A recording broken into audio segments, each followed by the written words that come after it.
শুরু করছে আমি আপনার অমুকের ভাতিজি, অমুকের তমুকের এগুলা, হ্যাঁ? মানে হ্যাঁ। হচ্ছে গিয়ে একটা আচ্ছা আসছে আবার আসছে। আচ্ছা, ফারিহা আচ্ছা। আপনি কি শুনতে পাচ্ছেন?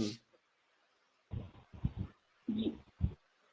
হ্যাঁ, হ্যাঁ, আমাদের আমি কথা যেই হ্যাঁ, কথাগুলা বলেন। বলছি, আমি যেই কথাগুলা বলছি সেই কথাগুলার বিপরীতে আপনার কাছে যদি এভিডেন্স থাকে তাহলে সেগুলো আমরা দেখব, অসুবিধা নেই। আজকে আমরা এই জিনিসটা ফয়সালা করব। আপনি বলেছেন আপনার নবী শিশু ধর্ষক ছিল না। আমি বলেছি আপনার নবী আ সে আমারও একসময় নবী ছিল। আমিও তাকে একসময় নবী ভাবতাম। আমি যথেষ্ট পড়ালেখা করে দেখেছি বিষয়গুলা। তারপরেও এরকম হতে পারে যে আমার পড়ালেখার ভিতরে অনেক ত্রুটি থাকতে পারে।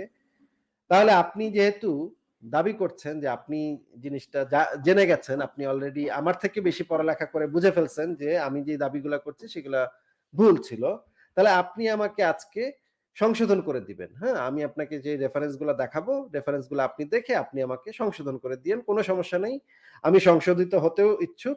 আপনি যেহেতু তবে আমি এই গ্যারান্টি দিতে পারি বাংলাদেশের ৯৯% মুসলমানের থেকে আমি ইসলাম সম্পর্কে অনেক বেশি জানি। এমনকি আমি এই গ্যারান্টিও দিতে পারি, বাংলাদেশের অনেক আলেমের থেকে আমি ইসলাম সম্পর্কে বেশি জানি।